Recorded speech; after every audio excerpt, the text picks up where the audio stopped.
வணக்கம் நட்புகளே. சப்ஸ்கிரைப் பண்ண நட்புகளுக்கு நன்றி, பண்ண போகிற நட்புகளுக்கு நன்றி. இந்த பதிவில் நாம் அன்னாபிஷேகம்னா என்னன்னு பார்க்கலாம்.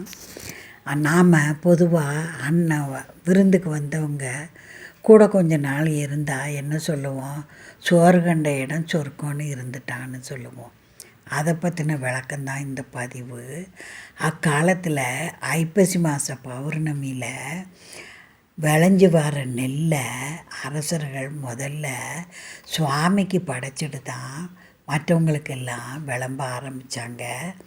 அதோடைய தாத்பரியம்தான் இந்த அன்னாபிஷேகம். இதை பற்றின முழு விவரங்களையும் நம்ம இந்த பதிவில் பார்க்கலாம். புது நெல்லை சுத்தம் பண்ணி புடைச்சி குத்தி சோறாக்கி சுவாமிக்கு மூட்டை மூட்டையாக சோறு பொங்கி லிங்கத்துக்கு அபிஷேகம் செய்தாங்க. தஞ்சாவூர் பெரிய கோயிலில் பார்த்திங்களா, எத்தனை மூட்டை அரிசியை சொல்லுவாங்க, 3000 மூட்டை அப்படியெல்லாம் கணக்கு சொல்லுவாங்க. அவ்வளவு நெல்லை அவிச்சு சோறாக்கி சுவாமிக்கு அபிஷேகம் பண்ணி மகிழ்ந்தாங்க. ஏன்னா உலகத்தில் சோத்துக்கு குறைவில்லாமல் இருக்கணும், பஞ்சம் பட்டினி வராமல் இருக்கணும், எப்போதும் விவசாயம் செழிக்கணும், பூமி செழிக்கணுங்கிற தாத்பரியத்தில் லிங்கத்துக்கு அபிஷேகம் செய்து பார்த்தாங்க. அந்த அபிஷேகத்தை நம்ம கண்குளிர பார்த்தாலே போதும், நமக்கு சொர்க்கம் கிடைக்கும். அந்த சோறை ஒரு பருக்க கிடைச்சாலும் நீங்கள் சாப்பிட்டீங்கன்னா 7 பிறவிக்கும் பஞ்சம் கிடையாது, சோத்துக்கு குறைவு இருக்காது. நல்லபடியாக நாம் செல்வத்தோடு பிறப்போங்கிறது அர்த்தம். அதனால தான் பாருங்கள், கோயிலுக்கு அன்னாபிஷேகம் இறைவனுக்கு செலுத்தும் நன்றி கடனாக நடத்தப்படுது.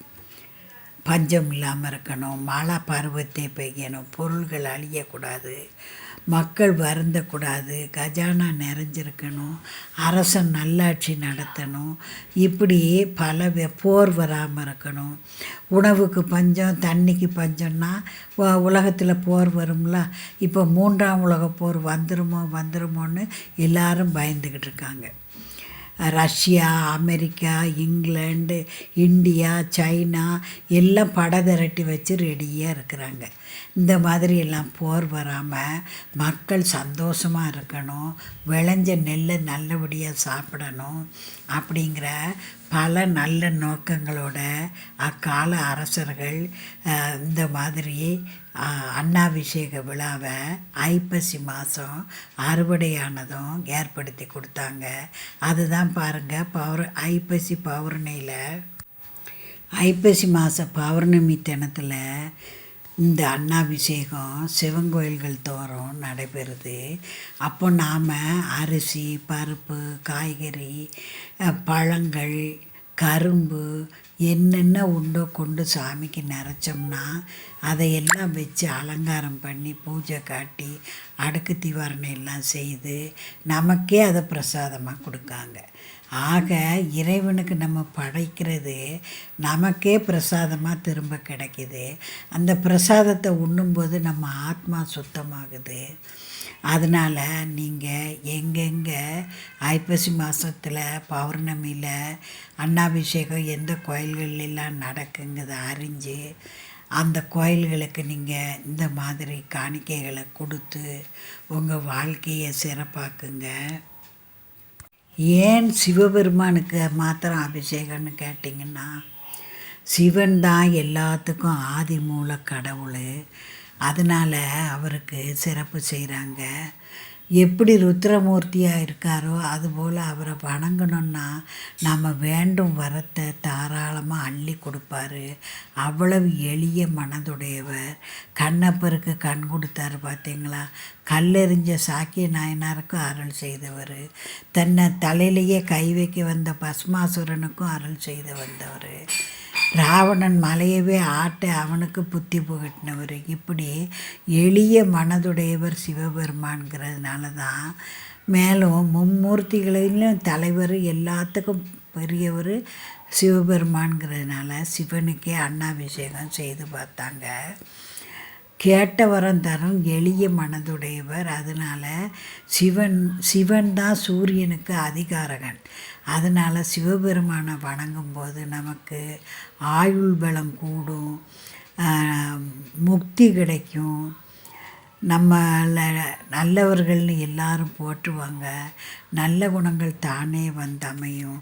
இத்தனை சிறப்புகள் உடையவருங்கிறனால தான் சிவபெருமானுக்கே முத அன்னாபிஷேகத்தை செய்து பார்த்து அழகு பார்த்தாங்க அக்கால அரசியர்கள். அதனால் அவங்க களஞ்சியங்கள்லாம் நிறைஞ்சிருந்தது. இறைவனை சுற்றியே வாழ்க்கை முறையை அக்கால அரசர்கள் அமைச்சதுனால இந்த அன்னாபிஷேக பெருவிழாவும் ஐப்பசி பௌர்ணமியில் சிறப்பாக கொண்டாடப்பட்டது.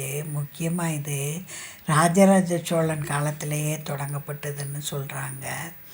இந்த ஏற்பாட்டினால் பாருங்கள், பஞ்சம் பசி பட்டினி இல்லாமல் செழிப்பாக இருந்தது தேசங்கள் எல்லாம். அதை பின்பற்றியே நாம் இன்றைக்கும் இந்த அன்னாபிஷேகத்தை நடத்துகிறோம். அதனால் ஐப்பசி மாத பௌர்ணமியில் சிவன் கோயில்கள் தோறும் நடக்கிற இந்த அன்னாபிஷேகத்தை தவறாமல் கண்டுகளிங்க. இதனால் நமக்கு அன்னத்துக்கு குறைவு இருக்காது, பார்த்தவங்களுக்கு சொர்க்கம் கிடைக்கும். அதைத்தான் சோறு கண்ட இடம் சொர்க்கம்னு சொன்னாங்க. ஆனால் நாம் தவறுதலாக வந்த விருந்தாளிகளுக்கு குறிப்பிட்டு சொல்ல தொடங்கிட்டோம். இதுதானே உலக இயற்கை. எதையுமே தவறாக புரிகிறது தான் உலக இயற்கை.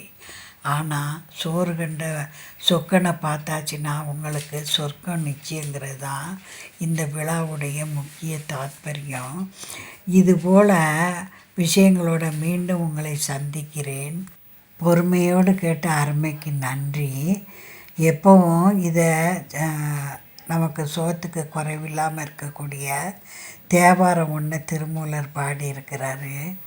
அன்னம் பாலிக்கும் பொன்னம்பலம் பாலிக்கும்னு. அந்த பாடலை நான் டிஸ்கிரிப்ஷன் பாக்ஸில் எழுதுகிறேன். நீங்கள் அதை தவறாமல் தினம் வீட்டில் சொல்லிக்கிட்டே வந்தீங்கன்னா உங்கள் வாழ்க்கைக்கு எந்த குறைவும் வராது. கஷ்டங்கள் பனி போல் நீங்கிரும். அது சிவனுடைய செயல். இதுபோல் ஆன்மீக குறிப்புகளோடு மீண்டும் சந்திக்கிறேன். நன்றி, வணக்கம். இது போன்ற ஆன்மீக விஷயங்களோடு மீண்டும் சந்திப்போம்.